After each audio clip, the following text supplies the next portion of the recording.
Welcome to National Focus. I'm Pearl Fontaine. And I'm Jarna Hector. Thank you for joining us. Coming up, Agriculture Minister pleased with efforts to control the spread of the Black Sea Cotoca disease, contracts signed to further geothermal energy drive, and over 100 public servants were recognized for excellence. Stay with us for details of these and other stories when National Focus returns. Documentaries and in-depth discussions, community walkthroughs, and Yes We Care. See it all on GIS Channel 7. Welcome back. A contract was signed on Monday morning to begin work on the drilling of 2 full-sized geothermal wells in the Roseau Valley area. The contract was signed between the Iceland Drilling Company and the government of Dominica at a cost of $18.1 million. One production well will be drilled in Loda, and a re-injection well is planned for Lily Valley, Trafalgar. At the contract signing ceremony, Prime Minister Honorable Roosevelt Skerrit remarked that government is aware of the many projects that could have been funded with that money. But a conscious decision was taken to invest in this program, which, if successful, promises long-term economic benefit. So far, the government of Dominica has injected over 33 million East Caribbean dollars into this geothermal project. That is being done at a time when the entire world, Dominica included, is battling with a global economic crisis. Scarcity of resources, financial resources, but the demands on governments have not reduced, they've in fact increased during that particular period. What else could we have done with $43 million? Several things. Some parts of the country require better road networks. There are still several citizens who require better housing. We need to continue improving the delivery of health services. So the list can go on. Farm access roads requiring attention. But the government believes that this investment in a geothermal program will help us in the future to address all of these challenges. Because it will see, God's willing, a reduction in the energy cost to our citizens and investors in the country. And equally importantly, that we will be in a position to export energy to Martinique and Guadeloupe with the consequent result of having an increase in our foreign exchange earnings. Minister for Public Works Honorable Rayburn Blackmore highlighted that the objective of the entire geothermal initiative is to first offer relief to electricity consumers on the island. The consumer pays more than $1, around $1.15 per kilowatt hour currently, with an average of 43 cents insofar as such as is concerned. If we were to reduce our dependence on fossil fuel, we can almost do away with that ridiculously high surcharge component of the bill. Already we have a mix of 40% coming from hydro, and on the rest coming from fossil fuel. If we can get to a point where we have a mix of geothermal and hydro with our generators as backup, we're well on the way to having a clean and green environment insofar as energy generation is concerned. Parliamentary Representative for the Roseau Valley constituency, Honorable Dr. Colin McIntyre, also spoke at that signing ceremony, stating that the geothermal energy initiative can no longer be described as potential, but as a reality. He noted that the economic activity expected from the drilling will mean great things for his constituency and the country.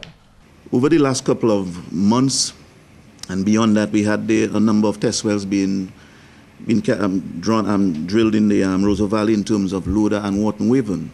And the level of investment, though small in terms of the duration I'm speaking here, not the quantum, it generated quite a bit of activity in the Roseau Valley.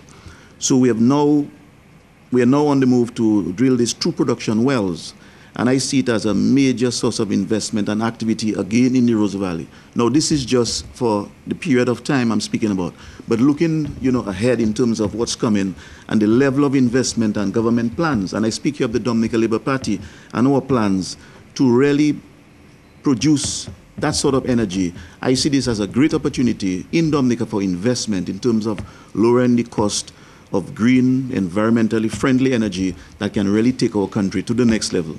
The well drilling work is expected to commence by June 2013.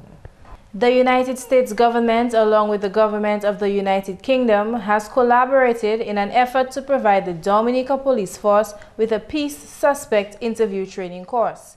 24 officers will be trained in the area of video interviewing and will be better equipped to conduct interviews in serving the cause of justice. Ainsworth Irish, Assistant Superintendent, says this training could not have come at a more suitable time. Training is a very integral part of human development. We will all absorb all what is being said this morning. Of course, I'm sure there'll be an opportunity for interaction. Criminal Justice Advisor to the Eastern Caribbean, Dan Sutter, spoke about the significance of the training. I saw your coat of arms, and it says, "Let justice be done." And certainly this is very much what the focus of this course will be for the 24 officers who will be trained in terms of video interviewing. For too long now, justice has been delayed, and we know the very famous phrase in terms of justice delayed is justice denied. Often it can be that confessions are challenged in your courts. The defence take up the mantle in terms of defence applications, lengthy voir dires, and a lot of that is on the basis of confessions. Sutter explained the purpose of the course. The purpose of this training is to instill confidence in you as the officers, and also to have a ready exhibit that's available to show that everything has been done as should have been done. So no longer can your credibility be attacked in relation to the taking of confessions. Voir dires will drastically reduce. And we've seen that across other jurisdictions, not only from the jurisdiction where I come from, England and Wales, but across the wider Commonwealth as well. I have to say you're not the first to introduce this type of training in the Eastern Caribbean, and equally legislation. St Vincent and the Grenadines, where Mr Bailey trained 24 officers there with another colleague. They've done some 40 interviews now on video. Once the course has been completed and the appropriate legislation has been passed, according to Dan Sutter, Dominica's police force will be a leader within the region. I was speaking to a colleague in Barbados, and we often know in terms of how Barbados, Trinidad, Jamaica, they think they lead in terms of criminal justice reform, and equally leaders in terms of how processes are completed. Jamaica doesn't have this facility. Trinidad and Tobago doesn't have this facility. Barbados has the equipment, but they don't do this.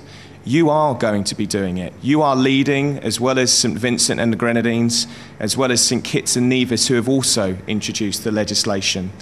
Legislation is imminent in relation to Dominica, and it's only right and proper that you should be trained according to that proposed legislation, so you're equipped when hopefully it is passed in a new year, and you are going to ensure that justice can be done. John Bailey, the course facilitator, gave an overview of the course. He says how a police officer deals with a suspect is very important. We've got an intense week with you. We're going to be talking about suspect interviewing using the electronic recording equipment and linking that to your Criminal Law and Procedure Amendment Act, which I believe will be put through your Parliament very shortly. Just to give you a little bit of background, in 1986 in the UK, myself and my colleague Alan Farmer were both working detectives in the UK when a piece of legislation was brought into being that forced us to professionalise what we do. There are a lot of allegations of misconduct, inappropriate interviewing that went on prior to that date. And the legislation that was brought in made us professionalise what we did. and we got better at interviewing suspects. Acting Chief of Police Daniel Carbon had this to say. This training, which no doubt will build our capacity in the area of interviews and police investigations into criminal matters, will sharpen you, the participants' skills, providing, and I have no doubt that there will be legislation coming soon to support this initiative. I have no doubt. Interviews of suspects / persons of interest must be conducted professionally, transparently, and fairly. We all know that if we undermine or not conduct our interviews properly, as Mr. Suter said, it is very likely that at the trial, there will be a voide.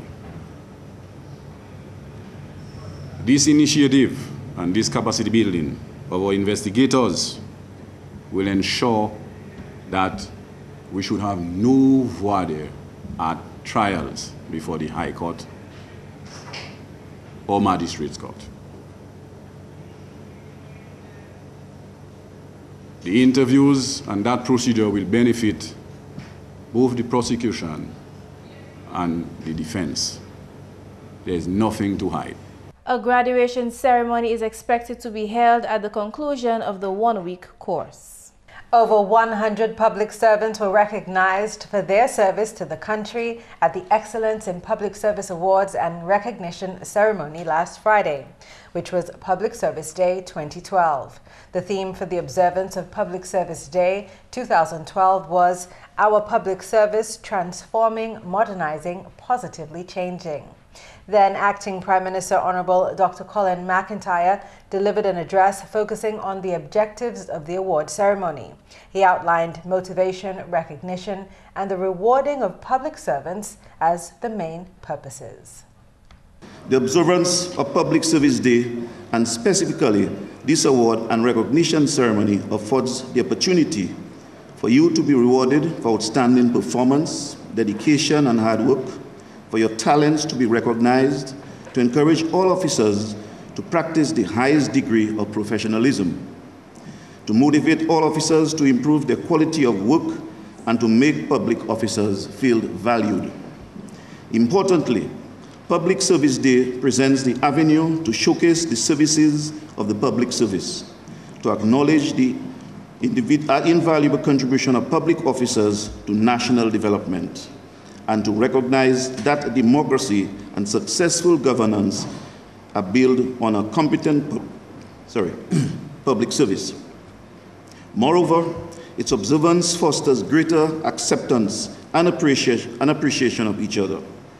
This is why it is my firm conviction that a very important objective of the Public Service Day activities is the dissemination of information about successful practices in the public service and promotion of the need for them to be replicated. Chief Personnel Officer Irma Edwards delivered these welcome remarks. Many of you would have heard me state previously that the work of the public service is varied and complex, and there are a number of factors related to individual as well as sector performance and productivity.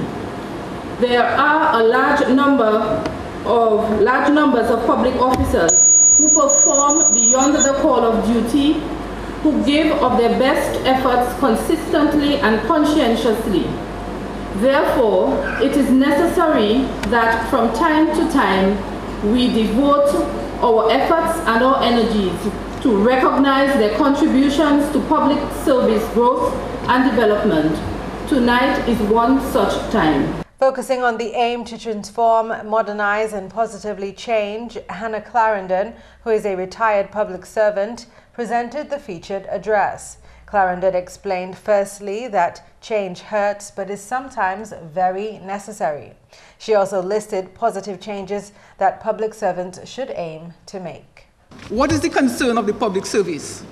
It is serving the public, bringing about change for the betterment of those whom we serve. We are changing work processes, we are changing our delivery methods, We are extending services in time and place. We are transforming the people through education, ensuring that they are healthy and enjoying a healthy environment. Overall, we are creating and forever improving an enabling environment in which others have to work to create wealth for the nation, improving infrastructure and services, establishing new standards and regulations. The awards and recognition ceremony was held at the Arawak House of Culture, where 80 retired public officers were honored for services rendered over a 30-year period. Other public officers were also awarded in the categories of middle management, which was earned by Gregory Revere. The Jerry Augustin Award was for most exceptional office attendant, which went to Marvella Ernest, and Junior Officer Award copped by Laurie James. Other awardees included the Postal Services Division for Best Departmental Attendance Award and Philip Joseph for selecting the winning theme. One of the entertainment pieces forming part of the awards ceremony was a musical rendition from the Public Service Vocal Ensemble. Raise me up so I can stand on mountains. You raise me up to walk on stormy seas. I am strong when I am on your shoulders. You raise me up to more than I can be.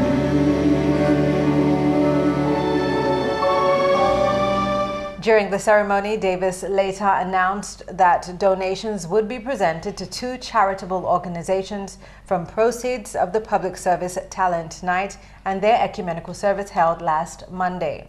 The recipients were the House of Hope and Chances Home in Jimmet.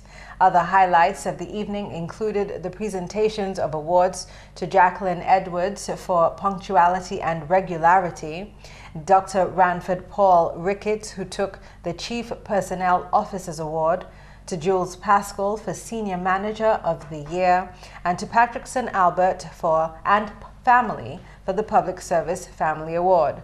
Mr. Jules Pascal took the prestigious Public Officer of the Year Award. Pearl, we know that the Public Service Awards take place every year, and to somebody it might seem a bit redundant. But I think it's a good initiative, and public servants will definitely be grateful, because it's always good to do something and be recognized for your excellence. Absolutely, absolutely. And not only that, you know, with criticisms about the public service in the past, public servants are also taking up the mantle to give donations, to give back. And so they're more than just public servants for the government. They actually, you know, go out and do things like the talent show, and the funds from the ecumenical service was used to donate to, you know, 2 charitable organizations. So I think that the public servants and the public service on a whole are doing a fantastic job.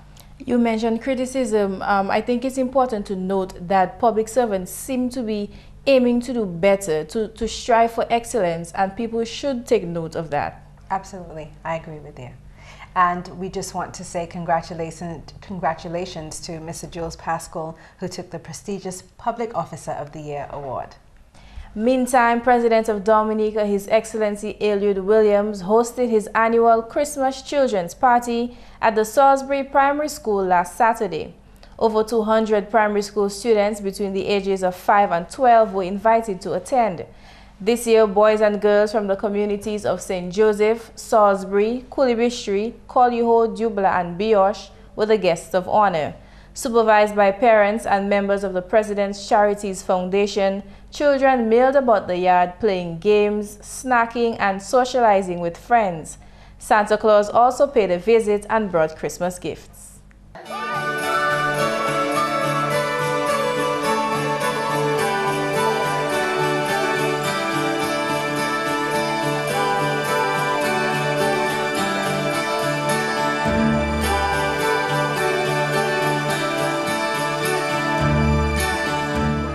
The President has always organized a children's Christmas party in a different community every year. Last year, the festivities were held at the Roosevelt Douglas Primary School in Portsmouth. And that's the English segment of the news. Let's now join McPherson St. Louis for the Creole highlights. Allô tout le monde, bienvenue à cette nouvelle en créole. Non, moi c'est McPherson, Saint-Luce. Premièrement, le ministre de l'Agriculture qui travaille débat et puis maladie greening disease, ça c'est un vecteur qui affecte cette chose pays là. Des officiers au département agriculture Florida, ainsi qu'assisté ministre de l'Agriculture combattre maladie là. Mais dans les salles, Dominique tapé en maladie qui est citrus greening disease. Et maladie ça là, c'est Wang Longbin. Et maladie ça là, nous tapons ça en Cabrits, Wesley, Marigot, La Plaine et puis Pointe-Michel. Et ça, ministre agriculture fait. Et nous tapons maladie ça là. Nous voyons sample University Florida pour nous confirmer si était maladie ça là. Et quand nous tapons confirmation était maladie ça là, nous mettons un programme en place et nous menons CADI en bord pour garder comment nous allons manager maladie ça là. Et maladie ça là, ça qui a fait maladie ça là dangereux. Maladie ça là, c'est un vecteur qui a transmis maladie ça là. Quand maïgouin kabao dengue, c'est comme ça vecteur ça là qui est un citrus silide là, c'est un silide. Et c'est un petit bug ou quoi qui un petit bug qui a transmis maladie ça là pour plan citrus. So ça nous fait nous mettons un plan en place. Et plan ça là, c'est pour éliminer tout plan citrus qui est maladie et pour nous contrôler vecteur qui a transmis disease ça là, et ça nous a fait. Nous travaillons avec division en plant industry en Florida. Et bien, j'avoue ça qui est parasitoïde. Et bien, parasitoïde ça là, c'est Tibet qui a goumé contre agent citrus salide la vecteur qui a transmis maladie. So j'ai un de nous avec assistant avec Kadi avec Fabaka.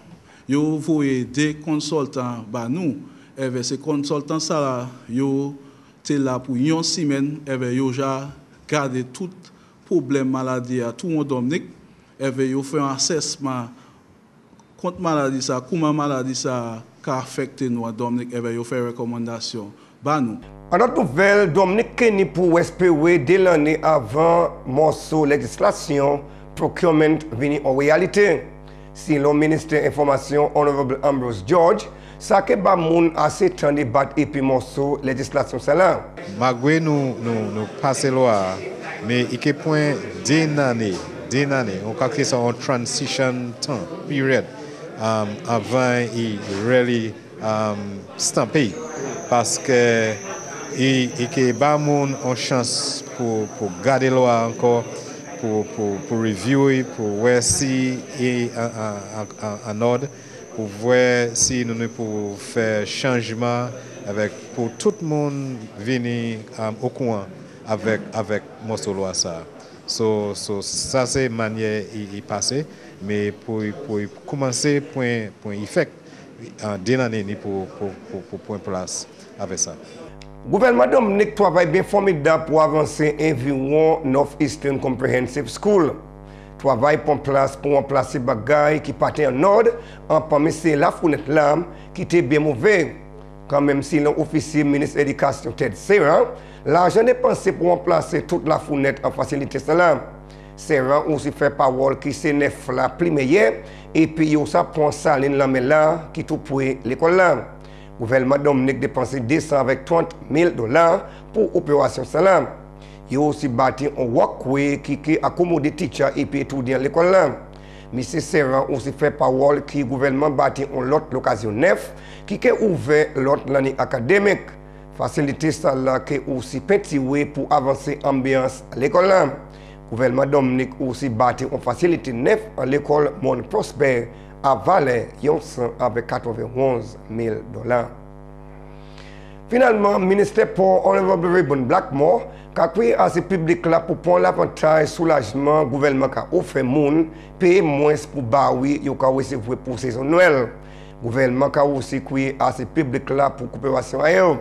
D'aspa et puis la douane qui a aussi tapé bon compliment. Ok, public là pour pour servir programme là d'une façon qui est bon. Mon complimenter mon audace pas, mon apport qui a fait un bel job et c'est aussi mon qui a travaillé custom qui a fait tout ça au pays pour faire programme la marché. Et on est pour comprendre aussi mon custom ni pour faire travail aussi. Au passage de quand pour une boîte un programme ça et ben ça on est bagarre pour vendre. Et ben au passage mettre faire zamé on mettre des belles télévision en bonda en barrel et mettre tirade manger en là. Ça on passe à faire ça. On pas supposé faire ça. Est-ce que vous comprenez? So le gouvernement Labour Party le gouvernement Roosevelt qui fait toute bagaille possible pour faire plaisir pour monde vivre la vie en Dominique. Espoir un temps Noël. Messieurs, mesdames, ça c'est tout pour nouvelle en créole pour à présent. Non, moi c'est McPherson, St. Luce. Au revoir. Thank you, McPherson. Now for the tip of the day. Together we build, together we strive. We see it all on your Government Information Service, Channel 7.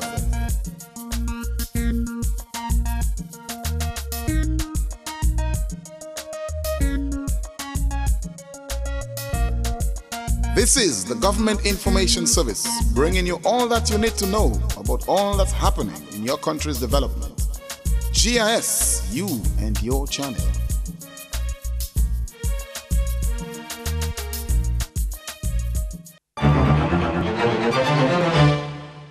Thank you, McPherson. Time now for the tip of the day. Today's tip is about boosting your energy levels. If you struggle to keep your eyes open while at work, it could be what you are eating. Some people don't realize that diet does play a role in your energy levels. The first question to ask is, how much fluid are you taking each day? Adequate hydration has a large impact on energy levels. We all know thirst is a signal that we need more fluid, and for those who ignore that signal, it can lead to loss of appetite, impaired physical performance, increased effort for physical work, nausea, and difficulty concentrating. So drink plenty of water throughout the day. And that's National Focus. As usual, we invite your suggestions or comments. Please feel free to drop us an email at gis@dominica.gov.dm, or you can visit our website at news.gov.dm. Look us up on our GIS Dominica pages on both YouTube and Facebook. On behalf of the entire news production team, I'm Jarna Hector. And I'm Fontaine. Thanks for watching.